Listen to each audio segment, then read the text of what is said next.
Dear friends, I welcome you all to my class. കഴിഞ്ഞ ക്ലാസ്സിലെ ഞാൻ നിങ്ങളോട് പറഞ്ഞത് ഓക്സിലറി വെർബിനെ കുറിച്ചാണ്. 11 പ്രൈമറി ഓക്സിലറി വെർബും 13 മോഡൽ ഓക്സിലറി വെർബും.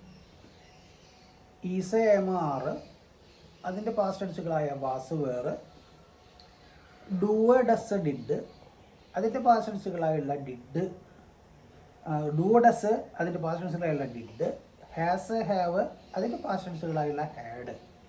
അങ്ങനെ ബി ഫോമുകളായുള്ള 5, ഡു ഫോമുകൾ 3, ഹാവ് ഫോമുകൾ 3, അങ്ങനെ 6, 11 പ്രൈമറി ഓക്സിലറി വെർബ് എന്ന് പറഞ്ഞു. മറക്കരുത്, 11 പ്രൈമറി ഓക്സിലറി വെർബ്. എല്ലാവരും ആ 11 പ്രൈമറി ഓക്സിലറി വെർബ് ഏതാണ് തറവാക്കണം. ഇനി നമുക്ക് അടുത്ത ഇതിലേക്ക് പോകാം. മറക്കരുത്, വീണ്ടും വീണ്ടും കേട്ടിട്ട് അത് പഠിക്കുക. 11 പ്രൈമറി ഓക്സിലറി വെർബ് ഏതാണ് കൃത്യമായി പറയണം. ബി ഫോമുകൾ 5, ഡു ഫോമുകൾ 3, ഹാവ് ഫോമുകൾ 3. കഴിഞ്ഞു, അത് പഠിക്കൽ കഴിഞ്ഞു, എല്ലാവരും അറിഞ്ഞിരിക്കണം. ഇനി അതിൽ തിരിഞ്ഞു നോക്കലില്ല. അടുത്തതായിട്ട് മോഡൽ ഓക്സിലറി വെർബ് എന്ന് പറയുന്ന 13. അതും വളരെ എളുപ്പമാണ്. വില്ല്, ഷാല്, മേക്കാൻ. അതിൻ്റെ ഏട്ടന്മാർ അല്ലെങ്കിൽ പാസ്റ്റ് ടെൻസുകളായുള്ള വുഡ്, ഷുഡ്, മൈറ്റ്, കുഡ്. പിന്നെ 5 must, dare, need, ought to, used to. പൊതുവെ മോഡൽ ഓക്സിലറികൾ കഴിഞ്ഞാൽ തൊട്ടടുത്ത് വരേണ്ടത് അടിസ്ഥാന രൂപമാണ്, ക്രിയയുടെ അടിസ്ഥാന രൂപം. അതായത് ബെയർ ഇൻഫിനിറ്റീവ് എന്ന് പറയും നമ്മൾ. ഇൻഫിനിറ്റീവുകൾ പലതരമുണ്ടെങ്കിലും bare infinitive, to infinitive, ING infinitive, past participle, absolute construction അങ്ങനൊരു പ്രയോഗം കൂടി ഉണ്ട്. അബ്സല്യൂട്ട് കൺസ്ട്രക്ഷനൊക്കെ നമുക്ക് അങ്ങോട്ട് ചെല്ലുമ്പോൾ പറയാം. പ്രസൻറ്റ് പാർട്ടിസിപ്പിളിനെയും പെർഫെക്റ്റ് പാർട്ടിസിപ്പിളൊക്കെ ഉപയോഗിക്കുമ്പോൾ അബ്സല്യൂട്ട് കൺസ്ട്രക്ഷൻ പറഞ്ഞു തരാം. ഇനി ഞാൻ മോഡൽ ഓക്സിലറിയിലേക്ക് വരികയാണ്. മോഡൽ ഓക്സിലറികൾ ആദ്യമായിട്ട് നമ്മൾ വില്ല്, ഷാല് അതാദ്യം പഠിക്കാം. ഈ ഫസ്റ്റ് പേഴ്സൺ എന്ന് പറയുന്ന ഐയും വിയും എല്ലാവരും ഓർമ്മിക്കണം.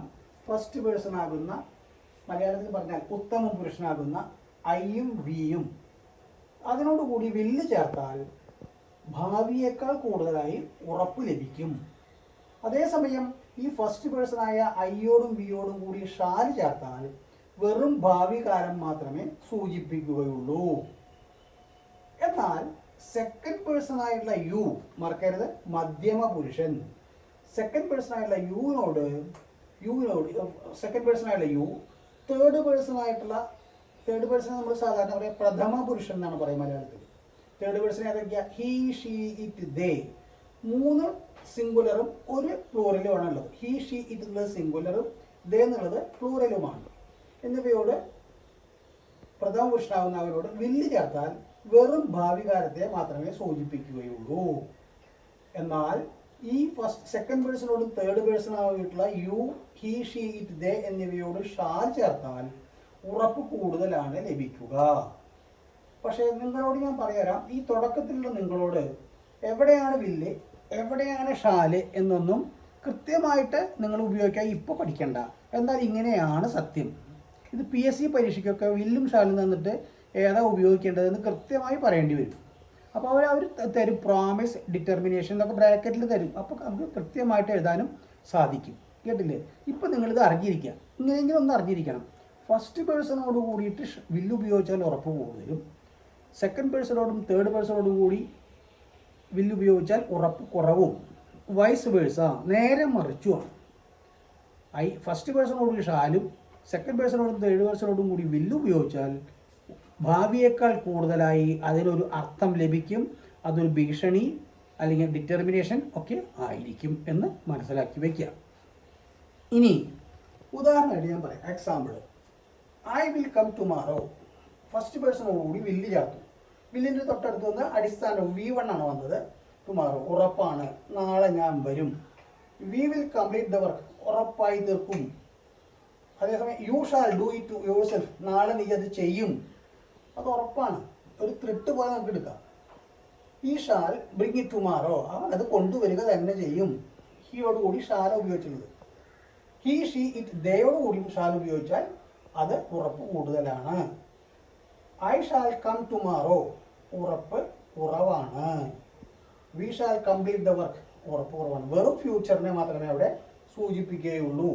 അതേസമയം യു വിൽ ഡു ഇറ്റ്, നീ അത് ചെയ്യും. He will do it, she will do it, they will bring it tomorrow. ഇതെല്ലാം ഉറപ്പ് കൂടുതൽ നൽകുന്നതായിരിക്കും. കേട്ടില്ലേ? അപ്പോൾ ഇത്രയും കാര്യങ്ങൾ മനസ്സിലാക്കി വെക്കുക. ഇനി കൂടുതലായിട്ട് ഞാൻ പറയുന്നത് ഫസ്റ്റ് പേഴ്സണെ കുറിച്ചാണ്. ഈ ഫസ്റ്റ് പേഴ്സൺ എന്ന് പറഞ്ഞാൽ ഐയും വിയും ആണ്. ഐ എന്നുള്ളത് ഏകവചനമാണെങ്കിലും അതിനെ നമ്മൾ വിളിക്കാറ് പൂജക ബഹുവചനം എന്നാ പറയുക. അതാണ് ഫസ്റ്റ് പേഴ്സൺ. ശരിക്കും ഐ എന്ന് പറഞ്ഞാൽ അർത്ഥം ഞാൻ എന്നാണ് നിങ്ങളൊക്കെ ഉദ്ദേശിക്കുന്നതെന്നുണ്ടെങ്കിലും ഐന് നാം എന്നാണ് അർത്ഥം. നാം എന്ന് പറഞ്ഞാൽ സാധാരണ അത് അഡ്രസ്സ് ചെയ്യപ്പെടുന്നത് റോയൽസിനെയാണ്, രാജകീയമായ രാജസ്ഥാനമുള്ളവരെയാണ് നാം എന്ന് പറയാറ്. ഐ ഡിക്ലെയർ എന്ന് പറഞ്ഞാൽ ഞാൻ എന്നല്ല അർത്ഥം, നാം ഡിക്ലെയർ ചെയ്യുന്നു എന്നാണ് അർത്ഥം. നാം എന്ന് പറഞ്ഞാൽ പൂജകനാണ്. പൂജകൻ എന്ന് പറഞ്ഞാൽ a man who is to be respected is പൂജകൻ. അപ്പോൾ പൂജക ബഹുവചനമാണ് ഐയും വിയും. അപ്പോൾ ഐൻ്റെ അർത്ഥം ഞാനെന്ന് മാത്രമല്ല ചില അവസരങ്ങളിൽ നാം എന്നുമാണ്. ആയതുകൊണ്ടാണ് ഐ സിംഗുലർ ആണെങ്കിലും ഐ കഴിഞ്ഞിട്ട് ബഹുവചനത്തിൻ്റെ വെർബുകൾ ഉപയോഗിക്കുന്നത്. ഇനി ബഹുവചനത്തിൻ്റെ വെർബ് ഉപയോഗിക്കാനുള്ള കാരണം മനസ്സിലായി. ഐ ഹാസ് എന്നല്ല പറയുക, ഐ സിംഗുലർ ആണ്.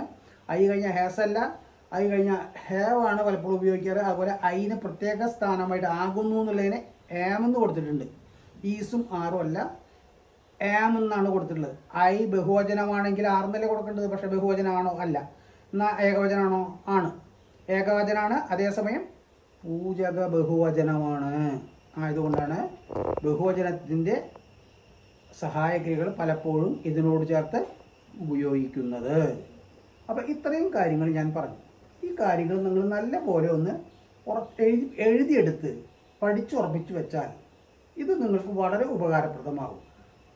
ഞാൻ ഇനി പറയാൻ പോകുന്നത് സഹായകക്രിയകളുടെ പ്രധാനമായ പ്രയോഗങ്ങളാണ്. അത് അടുത്ത ക്ലാസ്സിൽ പറയുമായിരിക്കും നല്ലത് എന്ന് തോന്നുന്നു. കാരണം കുറച്ച് കാര്യമായിട്ട് പറയാനുണ്ടാവും, നേരം കുറച്ചുകൂടി ആകും. അതായത് സഹായക്രിയകൾ ഉപയോഗിക്കുന്നത് വാചകത്തിനെ നെഗറ്റീവാക്കാൻ, ചോദ്യമുണ്ടാക്കാൻ, ക്വസ്റ്റ്യൻ ടാഗ് ഉണ്ടാക്കാൻ, ഒരേ വെർബ് ആവർത്തിച്ചു വരുന്നത് ഒഴിവാക്കാൻ, കൂടുതൽ ഉറപ്പ് നൽകാൻ, ഇത്രയും 5 കാര്യങ്ങൾക്കാണ് ഈ സഹായക്രിയകൾ ഉപയോഗിക്കാറ്. അപ്പം എങ്ങനെയാണ് ഈ ആവർത്തിച്ച് ചോദ്യം ഉണ്ടാക്കുന്നത്, എങ്ങനെയാണ് ക്വസ്റ്റ്യൻ ടാഗ് ഉണ്ടാക്കുന്നത്, എങ്ങനെയാണ് നെഗറ്റീവ് ആക്കുന്നത്, എങ്ങനെയാണ് ഉറപ്പ് നൽകുന്നത്, എങ്ങനെയാണ് വെർബ് ആവർത്തിച്ച് വരുന്ന ഒഴിവാക്കാൻ എങ്ങനെ സഹായിക്കുമെന്നുള്ളത് അടുത്ത ക്ലാസ്സിൽ പറഞ്ഞു തരാം. ഇപ്പോൾ ഈ ക്ലാസ്സിലുള്ള കാര്യങ്ങൾ ഇത് കൃത്യമായി ഇതൊന്ന് എഴുതിയെടുത്ത് പഠിച്ച് തറവാക്കി വെച്ചാൽ നിങ്ങൾക്ക് ഒരു കാരണവശാലും തെറ്റ് വരാൻ സാധ്യതയില്ല. അതുപോലെ കഴിഞ്ഞ ക്ലാസ്സിൽ ഞാൻ പ്രൈമറി ഓക്സിലറി വെർബിനെ കുറിച്ച് പറഞ്ഞിരുന്നു. അതും ഒന്ന് തറവാക്കി വയ്ക്കുക. ഉദാഹരണത്തിനായിട്ട് ഈസിന് ഈസ് ആം ആറിന് ആകുന്നു എന്ന് മാത്രമല്ല ഉണ്ട് എന്നുള്ള അർത്ഥമുണ്ടെന്ന് ഞാൻ പറഞ്ഞു. വാസിന് ആയിരുന്നു എന്ന് മാത്രമല്ല ഉണ്ടായിരുന്നു എന്ന് അർത്ഥമുണ്ട് ഞാൻ പറഞ്ഞു. ആയതുകൊണ്ട് ആ കാര്യം ഒന്ന് കഴിഞ്ഞ ക്ലാസ്സിലുണ്ടാകും, അതൊന്ന് ആ ക്ലാസ് ഒന്ന് ശ്രദ്ധിക്കുക. എന്നിട്ട് ഈ ക്ലാസ്സിലേക്ക് വരിക. അപ്പോൾ നിങ്ങൾക്ക് ഓക്സിലറി വെർബിനെ കുറിച്ച് നല്ലൊരു ധാരണ കിട്ടും. നിർത്തുന്നു. നന്ദി, നമസ്കാരം.